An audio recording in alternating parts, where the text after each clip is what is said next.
Assalamualaikum warahmatullahi wabarakatuh. Waalaikumsalam warahmatullahi wabarakatuh. Alhamdulillah alladzi khalaqal mauta wal hayata liyabluwakum ayyukum ahsanu amala wa huwal azizul ghafur. Asyhadu an la ilaha illallah wahdahu la syarika lah wa asyhadu anna Muhammadan abduhu wa rasuluhu la nabiyya ba'dah wa la rasula ba'dah. Rabbi shrah li sadri wa yassir li amri wahlul 'uqdatam min lisani yafqahu qawli, amma ba'd. Bapak Ibu yang saya hormati, semuanya saja yang hadir pada kesempatan hari ini, alhamdulillah kita bersyukur kepada Allah Subhanahu wa taala yang melimpahkan segala yang kita butuhkan dan yang menjadikan kita semakin mampu mensyukuri kenikmatan-kenikmatan Allah Subhanahu wa taala. Bapak dan Ibu yang saya hormati, saya langsung ke materi saja.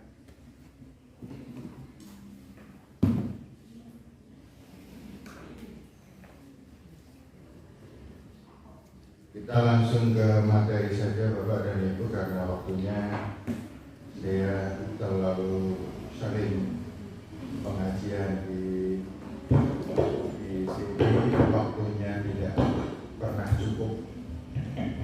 Sementara Bapak dan Ibu harus pulang tepat waktu.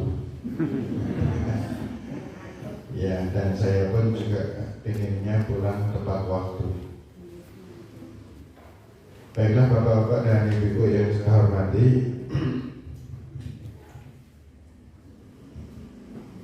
kita sebentar.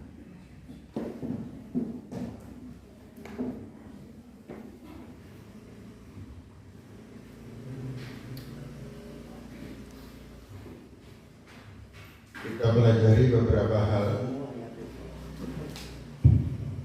berkaitan dengan apa yang dijelaskan, diterangkan oleh Allah Subhanahu wa taala. Pada dasarnya begini Ibu Bapak, manusia hidup di dunia itu, tujuan dari kehidupan kita itu cuma satu, yaitu kita bisa hidup dengan tenang, dengan tentram, penuh dengan kebahagiaan. Itu yang paling penting sih. Adapun pangkat, harta dan sebagainya itu hanya sarana menuju kepada kebahagiaan. Namun ternyata semua orang juga sudah mampu menjawab, orang yang punya kebahagiaan dan ketentraman tidak harus kaya. Orang yang punya kebahagiaan dan ketentraman tidak harus pintar. Orang yang punya ketenangan dan ketentraman tidak harus tua, atau bahkan tidak harus muda. Nah, terus siapa yang mempunyai ketenangan ini? Mereka adalah orang yang disebut sebagai la khaufun alaihim wa la hum yahzanun.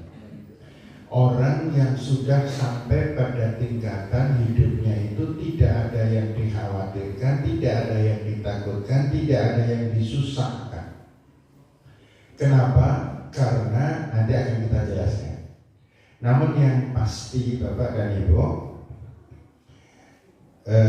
di dalam Al-Quran surat Al-Ma'arij itu Allah sudah menjelaskan kepada kita, yaitu pengendikan Allah yang sangat jelas. Kalimatnya adalah sebagai berikut. Allah Subhanahu wa taala mengatakan, ya ayyuhal, sama-sama.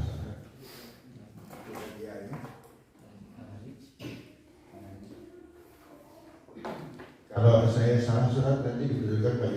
keberadaan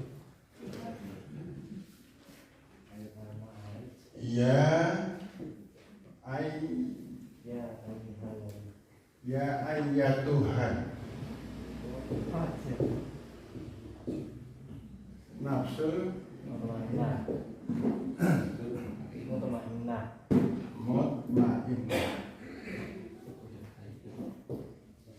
mutmainnah irji'i ila rabbiki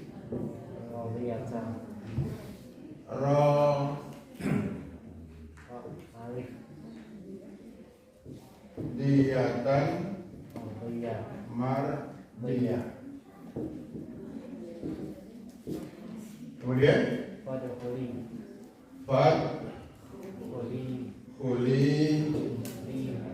fi ibadi wadkhuli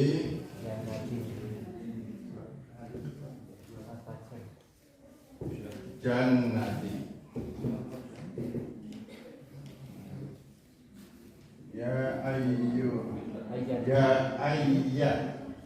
Tuhan nafsul mutmainnah irji'i ila rabbiki radiyatan mardiyatan fadkhuli fi ibadi wadkhuli jannati. Ayat ini Ibu dan Bapak mutlak. Oke.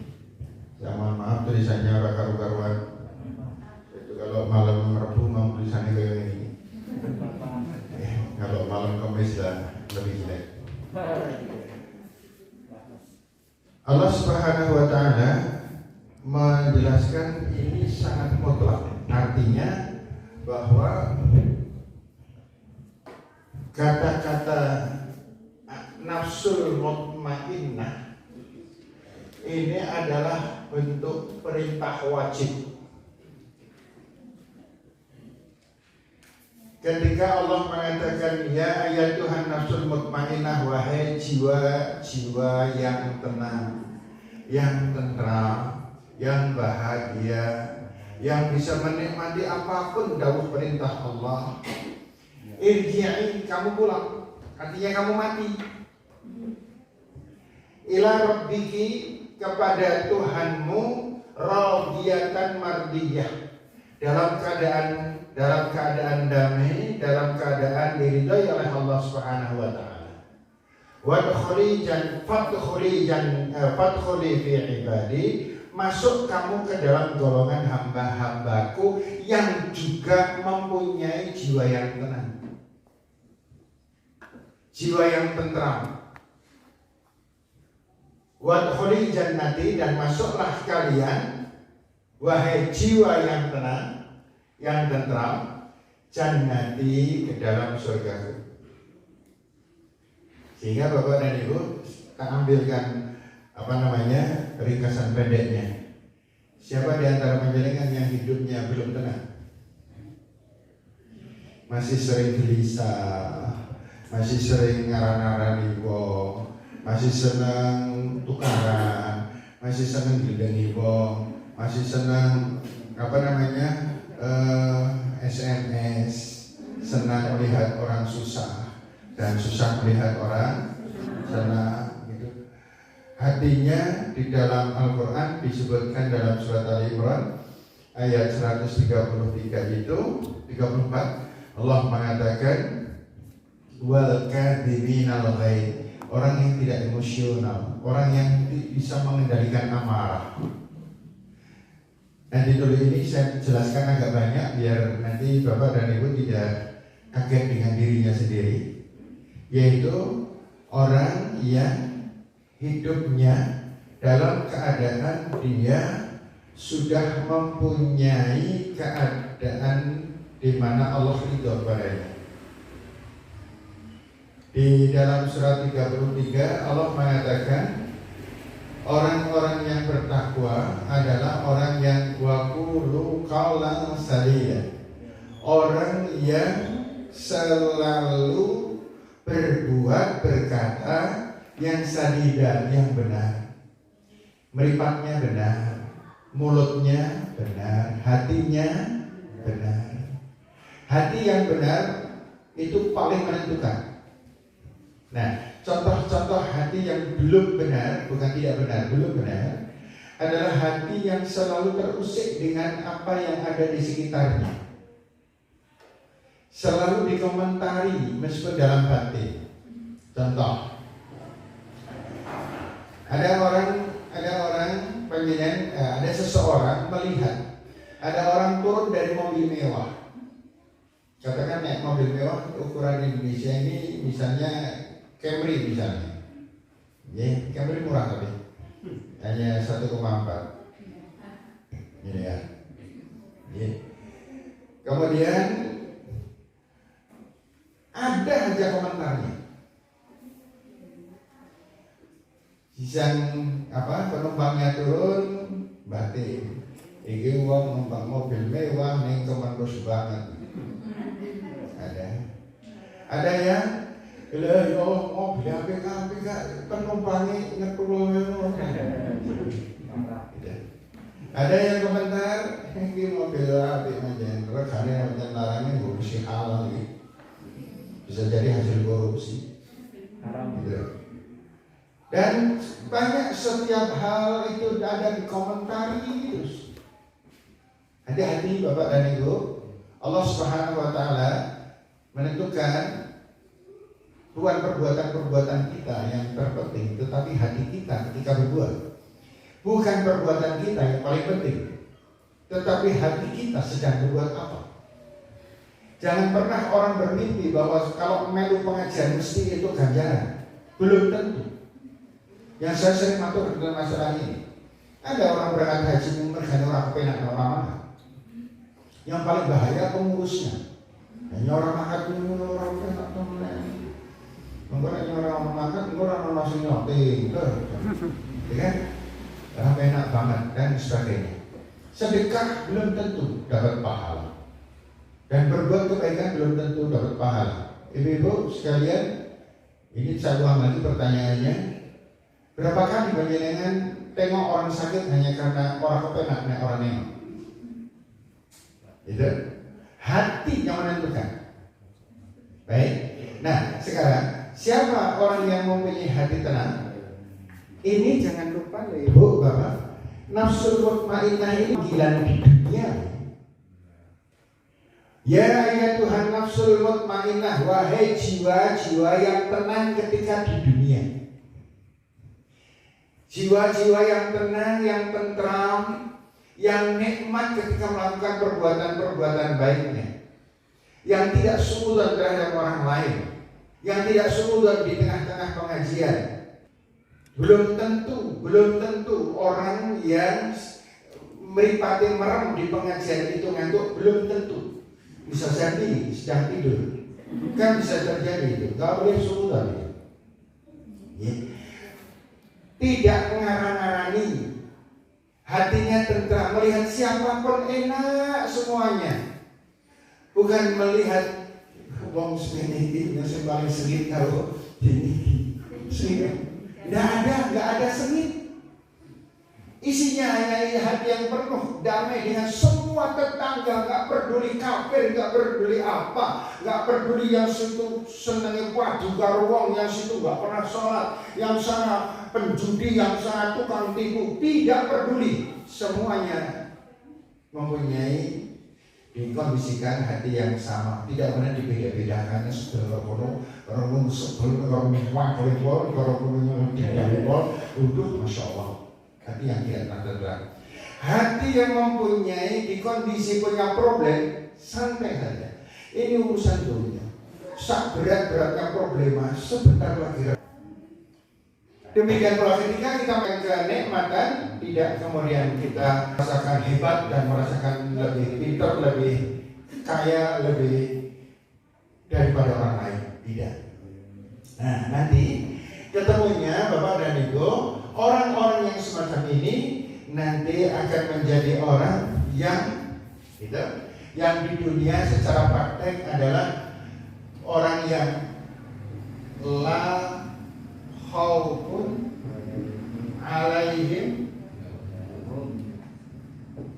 wala hum yahzanun wala hum yahzanun, la khaufun alaihim wala hum yahzanun.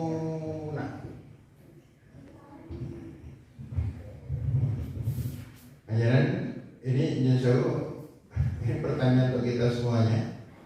Masih ada di antara panjenengan yang belum sampai pada tingkatan ini? Ya, kalau belum, maka kita harus belajar banyak. Kalau belum, ya jadi belum ya apa sih? Ya, asal jangan meninggal dulu. Nah, kalau belum sampai ke tingkat itu, panjenengan tidak masuk orang yang dipanggil. Kalau kita hafalnya dengan belum la khaufun alaihim wa lahum yahzanun, sudah tidak ada rasa takut, rasa khawatir, rasa susah, rasa menderita, kemudian ibadahnya berubah-ubah. Nek aku susah ibadah kaya ngono, nek aku seneng ibadah kaya ngono, sedekahnya juga labil sekali, perbuatannya juga tidak istiqomah, maka akhirnya kita tidak sampai pada nafsul mutmainnah. Karena itulah Bapak-bapak dan Ibu, di sini saya biar lebih cepat saya akan membacakan. Alladzina la khaufun 'alaihim wa lahum yahzanun. Yaitu orang-orang yang sudah tidak punya khawatir dan tidak punya rasa takut dan semuanya serba tentram. Problema itu hanya sementara, tidak ada yang luar biasa di dunia ini kecuali dua. Ayo betul. Tidak pernah ada sesuatu kejadian yang luar biasa di dunia ini kecuali hanya dua. Satu, murtad, itu baru luar biasa. Yang kedua, mati. Padahal setelah mati kita nggak terasakan ya.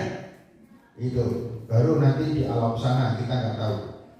Nah, Bapak serta Ibu yang saya hormati, hal nahnu minhum, apakah kita sudah termasuk di antara orang-orang itu? Maka pertanyaan berikutnya, kaifa nakunu minal ladzina la khaufun 'alaihim wa lahum yahzanun? Wa kaifa nakunu minal ladzina la khaufun 'alaihim wa lahum yahzanun? Bagaimana agar kita termasuk orang-orang yang bisa masuk golongan la khaufun 'alaihim wa lahum yahzanun? Uripe kepenak tenan. Ada apa-apa, tidak ada kemudian perasaan takut dan sebagainya, karena rasa malu dan takutnya hanya kepada Allah Subhanahu wa ta'ala. Wong arep ngunekno apa silahkan, tetapi yang jelas kita tidak berbuat salah. Orang-orang yang selalu punya prinsip, silahkan orang lain berbuat salah pada saya selama saya tidak berbuat salah pada mereka. Silahkan orang menghina saya selama saya tidak menghina mereka. Silahkan orang mendolimi saya selama saya tidak mendolimi dia. Dan silahkan orang berbuat kerusakan terhadap saya selama saya tidak mendendam kepada mereka. Ini persoalan yang berat namun harus terlaksana. Sebab Bapak dan Ibu, kalau sudah sampai kepada saat kematian kita dan kita tidak tergolong orang yang dipanggil oleh Allah, ya ayyatuhan nafsul mutmainnah, na'udzubillah, kita entah berada di mana. Baik, sekarang kita lanjut. Ahada asyara minan nas humul ladzina la khaufun 'alaihim wa lahum yahzanun. Ada 11 penjelasan dari Allah Subhanahu wa taala yang menjadikan kita tergolong orang yang la khaufun 'alaihim wa lahum yahzanun. Saya cepatkan saja nih, karena ini ada 11. Kita nanti paling-paling dapat 3 atau 4. Yang pertama, panjenengan sudah mulai ada, cuma perlu disempurnakan. Yaitu yang pertama, Allah mengatakan faman tabi'a hudaya, Dan siapa yang selalu mengikuti petunjuk-petunjuk Allah, selalu apa dawuh Allah, laksanakan. Nggak usah mikir-mikir ketahuan. Apa dawuh Rasulullah, laksanakan. Nggak usah mikir ketahuan. Mangkat ngaji mikir udah apa orang lah mangkat gitu. Tidak benar maka saya menyolokkan makro sandi lo dan sebagainya. Jadi jangan lupa bahwa di samping kiri kanan kiri kita ada godaan-godaan yang selalu menghambat perjuangan hidup kita. Tadi dikatakan man tabi'a hudaya fala khaufun 'alaihim wa la hum yahzanun.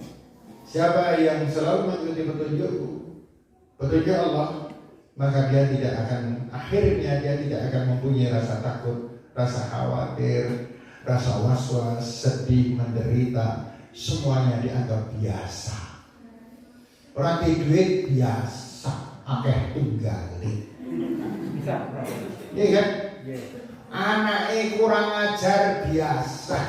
Nyong anaknya mending dibandingi karo anaknya Pak Kai. Nek Kai yakin Masya Allah orang anak. Ya. Saya sakit saya begini biasa. Kancane nyong lorong mati nyong durung mati. Gitu. Semua dianggap enak. Siapa yang mengikuti petunjuk Allah dan Rasulullah Sallallahu Alaihi Wasallam? Yang kedua, man amana billah. Siapa yang beriman pada Allah?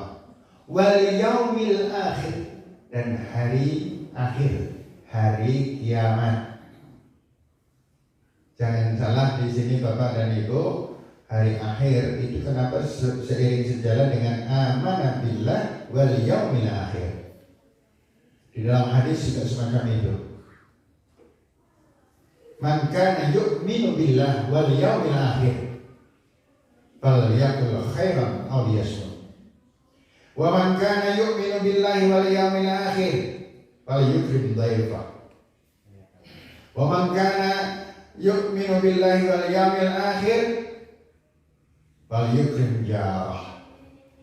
Wa man kana yu'minu billahi wal yaumil akhir falyasil rahimah.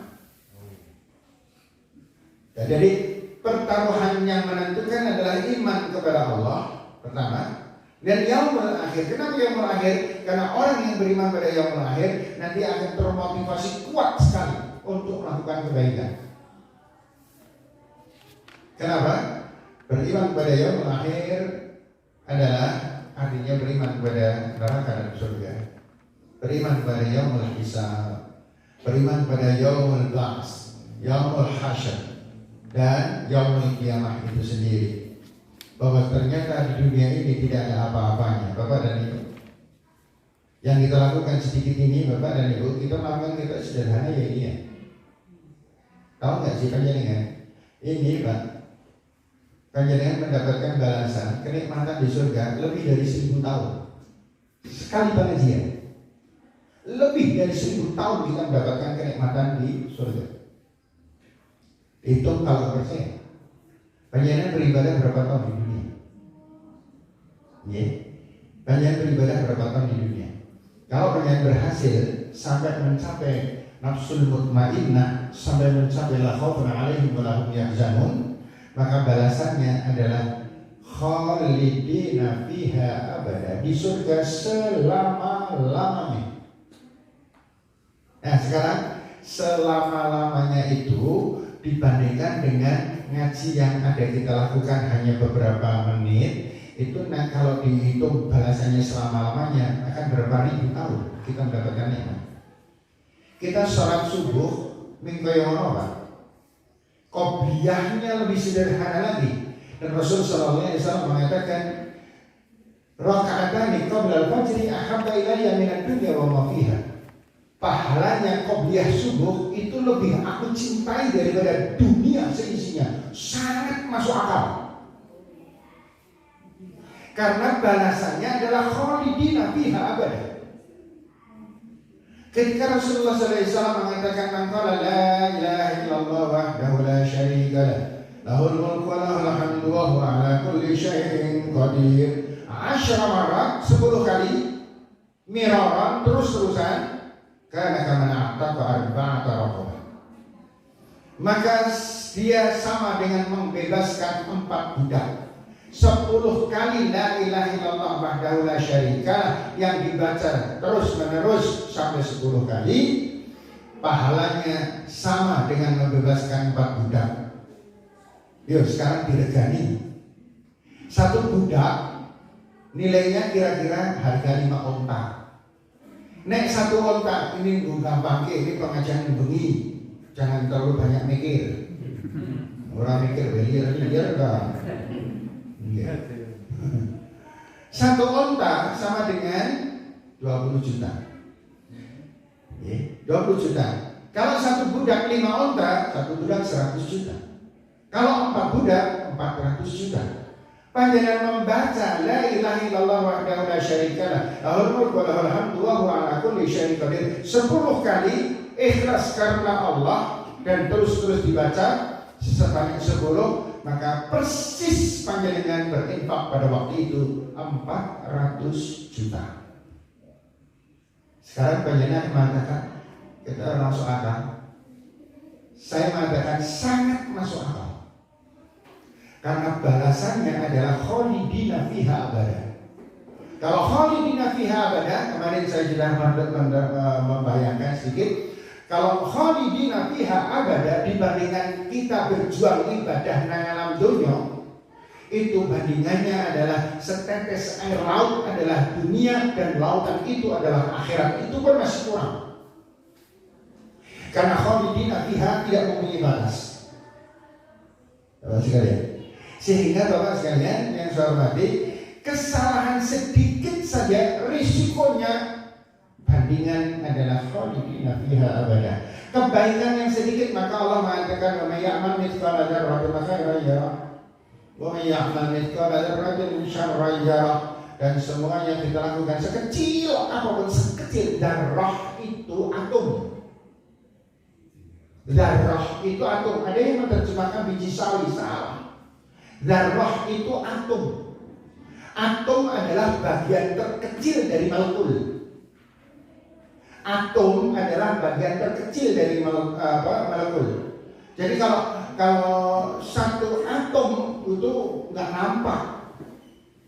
Seperti spidol ini bisa berbentuk. Ini kan karena ada daya tarik dari atom di dalamnya. Yang terdiri dari bertriliun atom. Satu spidol ini. Bingung ya? Bodoh, tapi ya bingung. Gitu. Jadi, Bapak Ibu yang saya hormati, sehingga yang kita lakukan di dunia ini yang sedikit itu adalah balasannya luar biasa banyaknya. Karena perbandingan. Nah sekarang kita lanjut. Yang pertama tadi, faman tabi'a hudaya fala khaufun 'alaihim wa la hum yahzanun. Siapa yang selalu taat padaku, patuh padaku, maka dia tidak mempunyai rasa takut. Dia hanya mempunyai rasa malu hanya pada Allah, takutnya hanya pada Allah, harapannya pada Allah. Dan itu oleh Allah ditekankan supaya kita mengatakan berulang-ulang, beribu kali kita mengatakan iyyaka na'budu wa iyyaka nasta'in. Yang disembah hanya Allah. Tapi banyak orang yang menyembah dagangan. Artinya lebih mementingkan dagangan daripada Gusti Allah. Kapan? Ketika melihat azan dan tidak beranjak ke sana, tidak mengkerui dagangan. Pada mau macam orang lain. Ya ada yang semacam itu. Bahkan ada ibu-ibu mau lebih ngeri lagi. Ada ibu-ibu yang istilahnya kalah apa operasi, gitu. Ya. Ini nyesawur ibu nggak usah tersinggung. Kesel-kesel ngatur tersinggung. Kan gitu. Nah, Bapak sekalian yang saya hormati, banyak di antara kita yang ketika mengucapkan iya karena berdua, iya karena nasta'in, tetapi masih juga Allah kalah penting dengan yang lain. Siapa di antara kita naik sholat ngalamun? Yang tadi Ibu Kusialah kalah harokasi itu maksudnya gini, Allahu Akbar, Bismillahirrahmanirrahim. yang harus nyambil yang harus literasi. Nang warung kamu buka apa orang ya? Nang warung biane literasi ini orang yang orang. Mungkin jajal mungkin lu bersolat dah. Kemarin kawan kawan bikin buka dari waktu dia ada yang malam hari itu ada, tapi bukan orang Suri. Orang Suri ini lebih parah. Enggak bro. Gitu. Karena apa? Allah kalah dengan apa yang menjadi alam pikiran kita. Kemudian yang kedua, Tiga orang itu. ya, nggak ada ya? Enggak. Ya, nomor dulu ya. Nomor 3, kenapa saya langsung nomor 3 aja? Nomor 2 belum tuntas tadi, tapi nggak apa-apa, nomor 3 aja. Yang nomor 3, waman aslama wajhahu lillah. Siapa orang yang la khaufun alaihim wa lahum yahzanun? Siapa yang menjadi jiwa-jiwa yang selalu tenang adalah kalau orang itu sudah memasrahkan, menyerahkan jiwa, raganya, semuanya kepada Allah Subhanahu wa ta'ala. Termasuk istrinya, suaminya, anaknya, semuanya pasrahkan semuanya kepada Allah. Serahkan semuanya kepada Allah. Kalau saya berbuat baik kepada istri, bukan karena kepada istri, tetapi karena saya taat kepada Allah. Kalau saya bersedekah ngantek akeh begitu, bukan karena urusan ini fakir miskin atau tidak, tetapi karena saya ingin mendapatkan ridho dari Allah Subhanahu wa ta'ala. Demi Allah saya bekerja, saya berdagang hanya karena saya ingin mencari fasilitas ibadah kepada Allah yang lebih baik. Kalau saya usahanya ngotot dan akhirnya saya banyak uang, saya bisa banyak berzakat dan saya bisa banyak menolong orang lain. Saya bisa menyekolahkan orang, saya bisa menyekolahkan anak-anak saya, dan semuanya dipasrahkan kepada Allah Subhanahu wa ta'ala. Terus kemudian Allah mengatakan wa huwa muhsinun, dipasrahkan kepada Allah dalam keadaan orang tadi, kita tadi adalah muhsinun. Apa itu muhsin? Muhsin itu, saya nggak usah nulis. Muhsin itu tingkatan tertinggi. Orang itu yang pertama namanya Islam, yang kedua namanya iman, yang ketiga namanya takwa, yang keempat namanya muhsin. Gitu. Orang yang muhsin ini adalah orang yang sudah berjuang. Perjuangan yang nyata di dalam kondisi orang muhsin adalah orang yang ketika beribadah yakin benar bahwa Allah sedang menyaksikan saya di setiap saat. Itu orang muhsin namanya. Siapa yang bisa melakukan ini? Orang yang total menyerahkan jiwa raganya kepada Allah. Jiwa raganya, hartanya. Yakin benar bahwa Allah sedang menyaksikan kita ketika beribadah. Maka orang muhsin pasti nek ngaji orang itu, pasti. Karena merasa sedang disaksikan oleh Allah, malu pada Allah. Tadi wis ndonga raditu billahi rabba wa bil islami dina wa bi Muhammadin nabiyya wa rasulah. Rabbi zidni ilma warzuqni fahma. Ya Allah, tambahkan ilmu kepada hamba, berikan pemahaman ilmu kepada hamba. Dan itu diawali dengan sumpah raditu billahi rabba. Dan kemudian ketika itu pengajian dimulai, ilmu mulai diberikan oleh Allah dan ngantuk. Ya Allah, tambahkan ilmu kepada hamba, berikan pemahaman pada hamba. Pengajian dimulai, ngantuk. Ini anehnya orang ini pelawak. Ini pelawak, lucunya poli itu. Jaluk bahasa tinggai moh. Paham? Putra panjenengan bu nyuwun duit mana yang panjenengan buka dompetnya moh. Apa moh? Lagi pilih mana yang jaluk moh. Panjenengan curiga bilang, aduh anakku kena ngopo ini, jaluk diwehi kok mengko lah ada gangguan ya. Gitu. Sama dengan kita nyuwun raditu billah, nyuwun kepada Allah dan minta ilmu. Setelah ilmu itu diberikan, kemudian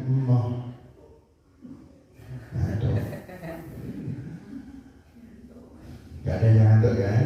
Enggak, makanya gak ada yang sindir. Kalau ada yang ngantuk itu saya gak berani. Misalnya Pak Yusuf kok ngantuk, oh saya gak berani menghadap Pak Yusuf. Iya, karena mengganggu kan. Baik ibu bapak yang saya hormati, menyerahkan diri kepada Allah secara total. Jadi bapak dan ibu mau bersama-sama, ketika panjenengan melakukan apa, itu adalah bahwa panjenengan adalah milik Allah. Kita milik Allah, harta kita milik Allah, tenaga pikiran kita milik Allah. Semua adalah milik Allah. Yang milik kita hanya dua. Yang milik kita hanya dua, yaitu yang pertama, dua kemungkinan. Perbuatan-perbuatan baik kita itu milik kita, atau perbuatan-perbuatan maksiat dosa kita itu milik kita. Yang nanti akan ketemu nanti di akhirat, pasti akan ketemu. Makanya kemudian diberi kesempatan oleh Allah Subhanahu wa Ta'ala supaya kita hidup di dunia ini selalu memohon ampun dari dosa-dosa kita, selalu beristighfar, selalu mohon ampun pada dosa kita. Nah, cara efektif agar dosa kita diampuni oleh Allah, banyak mendoakan orang lain. Itu paling efektif sudah. Kalau panjenengan suka mendoakan bapak ibu, panjenengan suka mendoakan kakak beradik, panjenengan mendoakan orang-orang, apalagi panjenengan bisa mendoakan orang yang pernah zalim kepada panjenengan, pernah mitnah, pernah menghina, panjenengan bisa mendoakan mereka, maka itu adalah kecerdasan yang luar biasa. Ya. Jadi kalau berdoa ojo gawe dhewe untuk kita tok enggak, karena doa yang kita suunkan kepada Allah. Contohnya, saya mendoakan misalnya, ya Allah, berikanlah barakah maghfirahmu kepada seluruh jamaah pengajian Sururi, ya Allah. Berikan kepada mereka rezeki yang cukup sebagai alat ibadah bagi mereka. Bersihkan hati mereka dan hidayah-Mu, ya Allah, dan ampuni dosa-dosa mereka. Maka jangan lupa, apa yang panjenengan terima dengan yang saya terima dari hasil akibat pentalan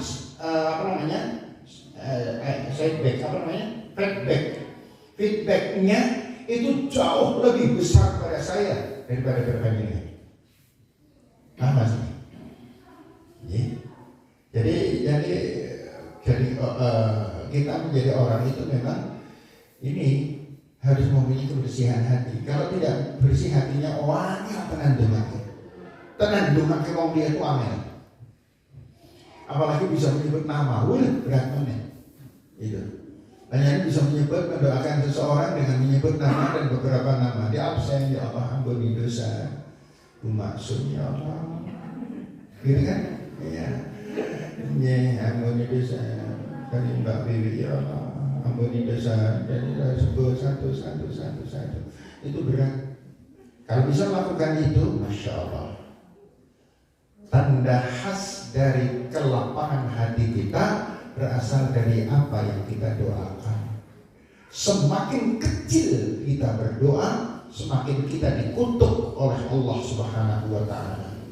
Kenapa demikian? Ud'uni astajib lakum. Minta kalian padaku sebanyak-banyaknya permintaan. Innal ladzina yastakbiruna an ibadati sayadkhuluna jahannama dakhirin. Orang yang sombong tidak mau berdoa kepadaku, maka tempatnya adalah neraka yang paling dasar. Itu Al-Quran.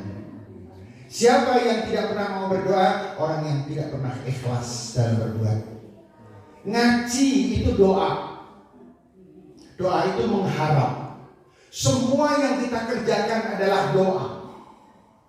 Setiap yang kita kerjakan adalah selalu mengharap kepada Allah Subhanahu wa Ta'ala. Mengharap kepada Allah namanya doa. Saya sholat, secara keseluruhan sholat itu adalah doa. Saya makan, saya berdoa, semoga dengan makanan ini ya Allah Engkau memberkahi hamba dengan tenaga hamba sehingga bermanfaat ya Allah, dan lain sebagainya. Bahkan sampai yang sekecil-kecilnya kita menyuruh kepada Allah meskipun tidak langsung. Satu contoh misalnya, panjenengan bekerja harus ada doa. Ya Allah, semoga saya mendapatkan keselamatan dalam bekerja ya Allah. Panjenengan berbicara dengan suami, dengan istri harus dalam bentuk doa. Kalau berbicara yang penting-penting jangan lupa loh Bapak Ibu. Kan kadang-kadang ada pembicaraan suami istri penting, atau istri atau anak orang tua pada anaknya dan sebagainya yang penting-penting, panjenengan dengan tetangga, panjenengan dengan apa yang kira-kira cukup gawat, cukup penting, maka panjenengan mesti berdoa kepada Allah. Rabbi shrah li sadri wa yassir li amri wahlul 'uqdatam min lisani yafqahu qawli. Di dalam semua pekerjaan kita mohon kemudahan, mohon kelonggaran kepada Allah Subhanahu wa taala. Sehingga Bapak dan Ibu, makna dari man aslama wajhahu itu dari A sampai Z, serahkan semuanya. Meripat ini diserahkan kepada Allah, maka kita tidak pernah melihat sesuatu yang dilarang oleh Allah. Kemudian pikiran kita serahkan kepada Allah, maka kita tidak pernah berpikir yang menjadikan kita berdosa kepada Allah. Kaki, tangan, dan semuanya sampai harta kita, maka kita serahkan semuanya kepada Allah Subhanahu wa ta'ala.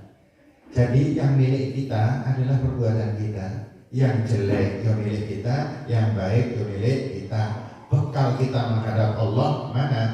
Yang baik atau yang buruk, itu hak kita masing-masing. Kemudian yang kedua, yang milik kita adalah harta yang kita sedekahkan dan amal jariahkan. Itu milik kita.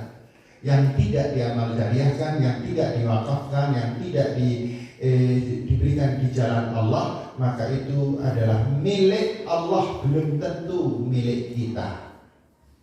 Sehingga bapak-bapak dan ibu-ibu, man aslama wajhahu lillah, serahkan semuanya kepada Allah, mempunyai makna setiap kali kita mengeluarkan uang dana seberapapun dipikir manfaatnya apa. Karena Allah Subhanahu wa taala mengatakan wala tubadir tabdira innal mubadzirina kanu ikhwanasy syayatin.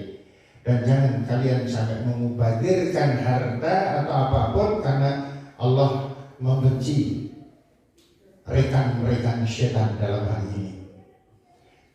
Jadi Bapak dan Ibu, saya masih punya tanggungan setiap bulan. Saya mesti mengeluarkan uang untuk anak-anak yang sedang kuliah dan sedang sekolah. Bismillah ya Allah, semoga ini adalah bagian dari bekal hamba menghadapmu ya Allah. Itu. Kemudian kita mengeluarkan. Saya ada uang, kemudian saya berikan kepada istri saya. Bismillah ya Allah.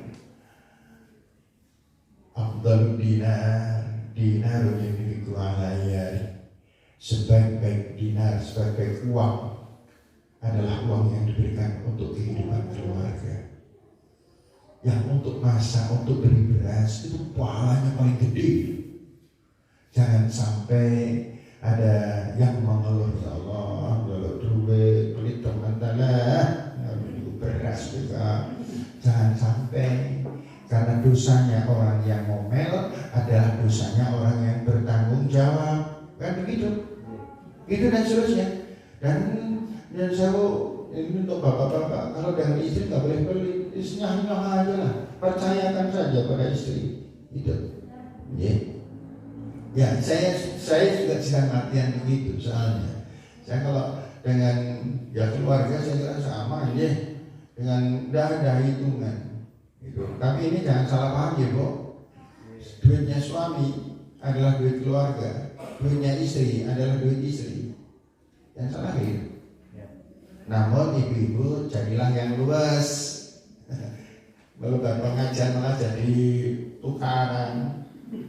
Oh, gue didengar dan dibandingin no. Duit suami adalah duit keluarga, duit istri adalah duit istri. Enak aja. suami marah itu begitu kan, yang luas lah gitu ya. Jadi yang luas menghindarkan hal-hal yang dimurka oleh Allah.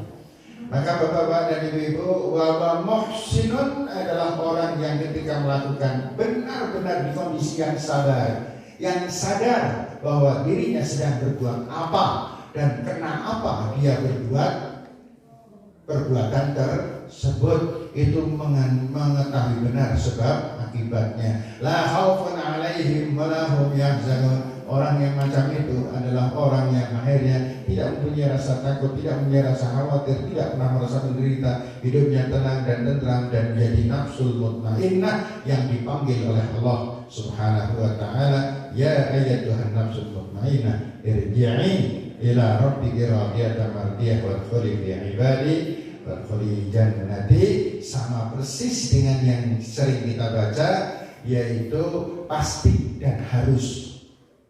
Apa itu? Rabbana atina fid dunya hasanah. Dunia harus bahagia, harus api, harus tenang, harus tentram, harus. Makanya perjalanan yang sering susah, yang sering gerundel, yang sering ngeluh, yang sering yang sering ngomel, yang sering bertengkar, yang masih hati ini masih gerunjalan dan sebagainya, saya mohon jangan meninggal dunia dulu, perbaiki dulu. Baru setelah api silahkan Arab meninggal dunia. Itu kira-kira bapak dan ibu. Jadi bapak dan ibu yang saya hormati, meskipun jani apa ya? Ada pikir membuat maksiat itu jani apa-apa bapak. Benar pak. Bertengkar, padu, jodohan itu tidak apa-apa, benar tidak apa-apa. Dan yang zina pak nggak apa-apa. Jadi nggak apa-apa. Berantem dengan orang tidak apa-apa. Syaratnya cuma satu. Semua dosa itu jangan dilakukan di antara dua sholat. Paham? Paham? Ya. Panjenengan berjudi boleh, tapi jangan di antara dua sholat waktunya. Kapan? Tidak ada, semua waktu di antara dua sholat. Itulah yang mengapa Allah Subhanahu wa taala mengatakan itu dilarang. Seandainya makanya orang yang nggak pernah sholat kan mereka bebas saya melakukannya apa? Karepmu. Wong tidak ada waktu di antara sholat. Nah, kalau kita tidak boleh melakukan perbuatan dosa-dosa itu karena kita punya sholat. Nah, ngopo sholat kan gitu. Padahal sholat itu yang menyebabkan kita tanhanil fahsya wal munkar. Jadi bapak dan ibu yang saya hormati, begitu pelajaran kita malam hari ini. Semoga bermanfaat untuk saya dan kita. Saya harus tepat waktu. Panjenengan juga mengharapkan tepat waktu. Sekarang sudah jam lebih 4 menit, pantesan ada yang prihatin tadi. Ya Allah, itu ada semua, ada yang macet. Jadi demikian bapak dan ibu pelajaran yang bisa kita ambil pada kesempatan malam hari ini. Baru sampai pada poin 3, sementara semuanya ada 11. Kalau Selasa kapan saya ngaji di sini panjenengan mengingatkan, yo tak terus ke. Tapi kalau panjenengan tidak mengingatkan, berarti saya sudah lalai apa meneh panjenengan kan gitu. Ya, sepakat dah kita ada. Ya, ada salah saya mohon maaf. Nastaghfirullah wa fathun qarib. Assalamualaikum warahmatullahi wabarakatuh. Waalaikumsalam warahmatullahi wabarakatuh.